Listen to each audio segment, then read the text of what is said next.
The palace walls were high enough to block out the screams. Behind lacquered doors and golden screens, a world existed that was never meant to reach the ears of commoners.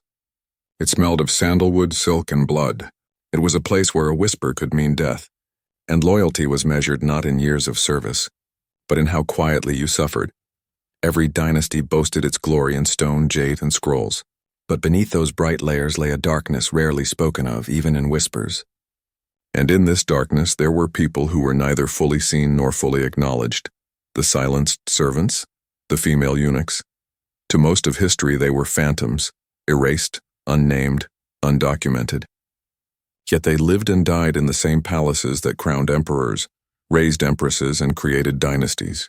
They shared the halls, the chambers, even the secrets of the throne. But one thing they did not share was freedom. Their voices were stolen first, then their futures, and sometimes their bodies. They were the unseen hands dressing noble women, scrubbing away bloodstains, fetching discarded letters and broken jewelry. They stood behind curtains as royal lovers argued, and they knelt before officials who never looked directly at them. Every task they performed was designed to leave no trace, not even of themselves, but what happened to them when they disobeyed, even by accident, was far worse than silence. In a world where an emperor could command the deaths of thousands with a nod, these women were considered less than shadows. If they touched the wrong robe, if they overheard the wrong name, if they lingered too long in a corridor during the wrong hour, punishment followed quickly and without mercy. Some were locked in basements so deep that even their replacement never learned their fate. Others were paraded as warnings, their suffering disguised as justice. And a few were punished not for crimes, but because a royal consort wished to remind others who truly owned power inside those walls. In official records, they barely exist. Historians wrote about the great eunuchs, men who wielded political power, but the women vanished into footnotes and palace gossip. Their suffering was not considered worthy of ink. After all, who would mourn a servant who had no family name to pass on, no son to burn incense after her, no grave that bore her memory? But the walls remember. The stones beneath the forbidden city have soaked up too many tears to forget. And if you know where to look, between the lines of punishments, rules of conduct, and imperial household regulations, the outlines of their stories begin to appear. Tonight, we step into that silence. We open the heavy doors that history kept locked. And what waits inside is not a tale of simple cruelty. It's a world built on fear, obedience, and the quiet suffering of those whose names were never meant to be spoken. To understand the fate of female eunuchs, we first have to step back into the structure of Imperial China's inner court, the hidden world behind the throne. From the Han Dynasty through the Ming and Qing, the imperial palace operated like a city sealed inside another world. The emperor sat at the top as the son of heaven, but the court was not governed by one man. It was ruled by layers of hierarchy, ritual, and silence. Most people know of male eunuchs, castrated servants who tended to the emperor, managed palace affairs, and in some eras, held enormous political power, but fewer realize there were also female eunuchs. Palace women who were forcibly sterilized or mutilated to eliminate any possibility of bearing children or posing a threat to the imperial bloodline. These women came from many places. Some were sold by desperate families to settle debts. Others were offered as tribute from provinces. A few were captured during raids or sent as punishment for someone else's crime. Once inside the palace, their identities were stripped away. Their old names vanished. New ones were assigned based on rank, duty, or convenience. Second attendant, fifth maid, palace woman Liu, even just numbers. Their lives were controlled by strict regulations. They could not marry. They could not leave. They could not own personal belongings beyond what was allowed to them. They were considered part of the emperor's household property, more costly than livestock but less valued than concubines. Within the Forbidden City, hierarchy determined everything. Above them were consorts, concubines, and empresses. Layered above those were princes, princesses, imperial aunts, and dowagers. Below them were children in training and even animal handlers. Even among female eunuchs, ranks existed: supervisors, attendants, tea servants, laundry workers, bath assistants, mid-level chamber women, and a few privileged ones assigned directly to imperial family members. A single misstep could bring ruin. The walls had rules even for how their footsteps should sound. They were forbidden to make direct eye contact unless spoken to first. They could not speak unless addressed. They could not pray to their own ancestors. They were taught to walk quietly, bow deeply, and obey instantly. What drove the harshest punishments was fear of contamination, of scandal, of betrayal. The emperor's lineage had to remain unquestioned. Concubines were to remain untouched by anyone except the emperor. The risk of pregnancy by any outsider, even a rumor, threatened dynastic legitimacy. So the palace cut the problem out at the root. Silencing these women was not just about obedience. It was about control.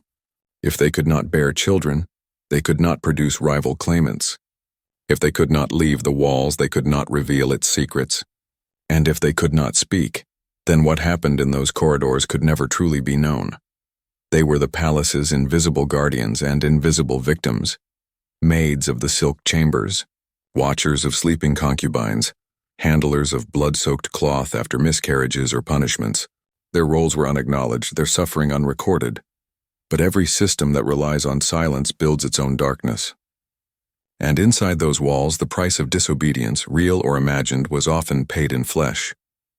Punishments within the imperial palace were not always written down, but stories survived in whispers, private memoirs, and scattered court notes. Some of the darkest acts were carried out not in full view of the court, but in corners where only a lantern and 2 guards stood witness. One infamous account from the late Ming Dynasty describes a young female eunuch assigned to assist in dressing an imperial concubine. Her mistake was trivial. She brushed against a robe embroidered with the emperor's 5-clawed dragon, a symbol reserved only for the Son of Heaven himself. Touching it, even accidentally, was viewed as a symbolic act of overstepping one's station. The punishment came before the next sunrise.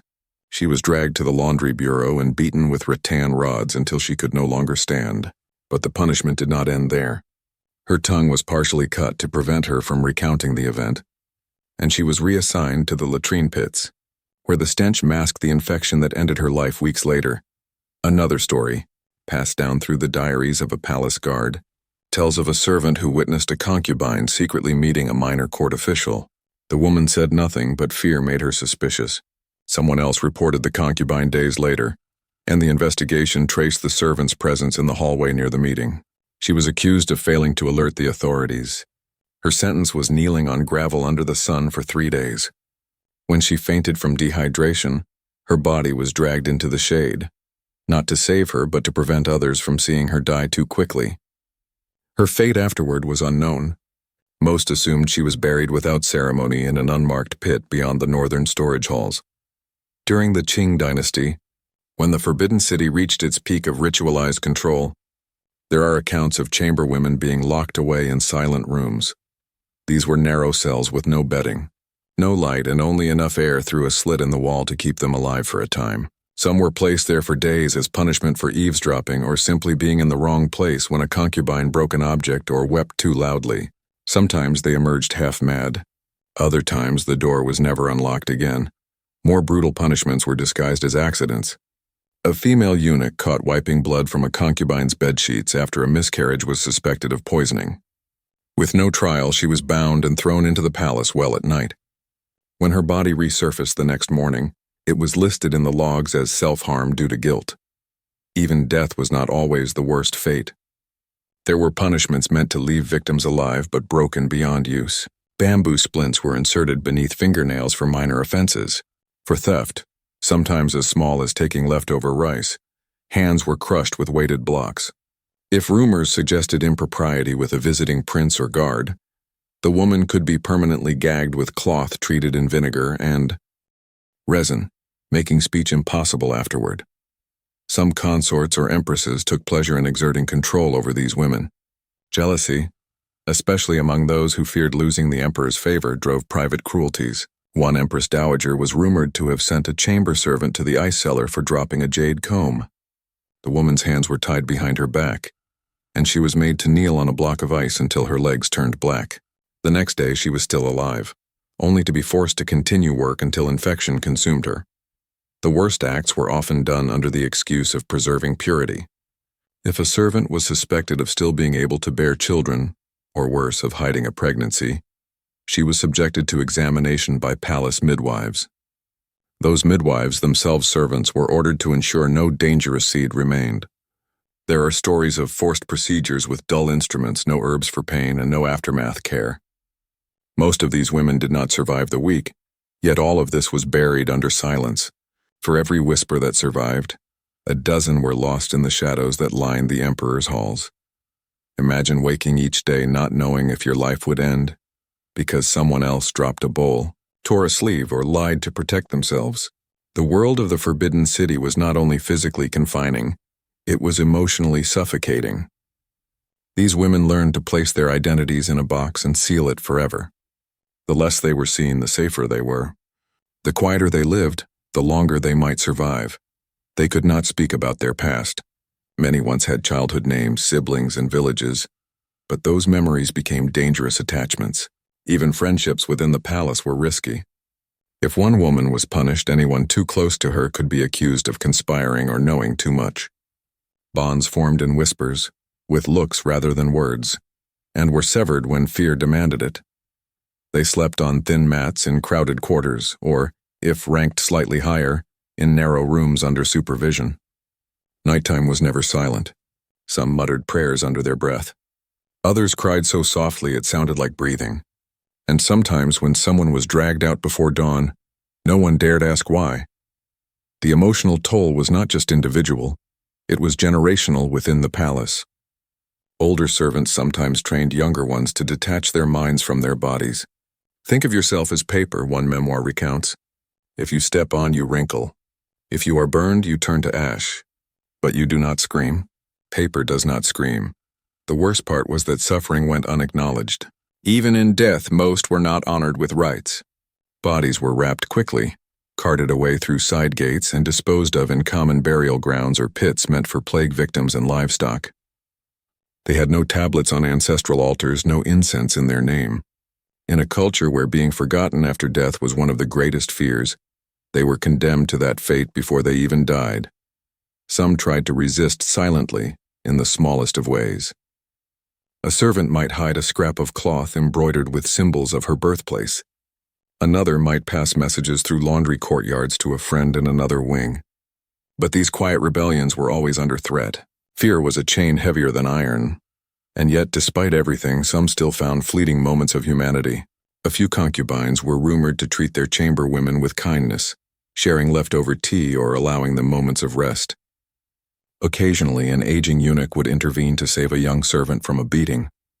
But those moments were rare, and kindness could cost lives if misinterpreted. The emotional pain did not always show in tears.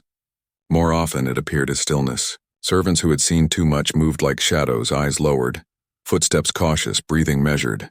They trained themselves not to react, not to sounds of punishment in the next hall, not to the sight of a hand raised in anger, not to the news that someone they slept beside was gone by morning. These women were not just victims of physical cruelty. They were erased emotionally, spiritually, socially. They were denied the roles women in Chinese society traditionally held: daughters, wives, mothers, ancestors. Their stories, if ever told, were swallowed by walls that were built to protect emperors, not the people who held up the palace from below. What history forgot, the silence preserved. And silence in this case was not peace, it was a cage. We remember emperors by the temples built in their honor, the wars they waged, the calligraphy they left behind. But the empire was not sustained by emperors alone. It was held together by the people whose names were never meant to be spoken. Female eunuchs were among them, living and dying as part of a system that saw them as tools, not lives. Their suffering is rarely recorded because their existence was designed to disappear. Yet history is not only what is written in ink. It is also what is whispered in the cracks, what is buried under stone, what is feared long after the dynasty falls. Looking back, it's easy to think of these punishments as relics of a distant, cruel era, but the truth is more uncomfortable. The need to control, the willingness to exploit the powerless, the instinct to silence inconvenient voices, these patterns echo through time. They just change clothes. What happened to the silent servants of the Forbidden Court is more than a footnote of cruelty. It's a warning.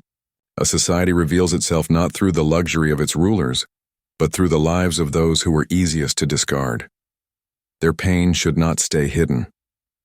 Not because we seek horror for its own sake, but because ignoring the past allows its shadows to return in new forms. The unnamed women who scrubbed marble floors with bleeding hands, who watched others die and were told to stay silent, who lived as ghosts inside a golden prison, they deserved more than fear and oblivion. So when we speak of empires, we should speak of them too. And if their names are gone forever, let the truth of what they endured remain. Let the walls that kept their secrets now carry their memory. Let the silence that smothered them become a reminder, not a curtain, because the moment we stop lifting the veil on stories like these is the moment we start repeating history's darkest habits. If you found this story eye-opening, disturbing, or powerful, don't let it fade into the quiet. Share it, discuss it, and keep these forgotten lives from slipping back into shadow. Don't forget to like, comment, and subscribe for more untold histories and the brutal truths buried beneath royal splendor.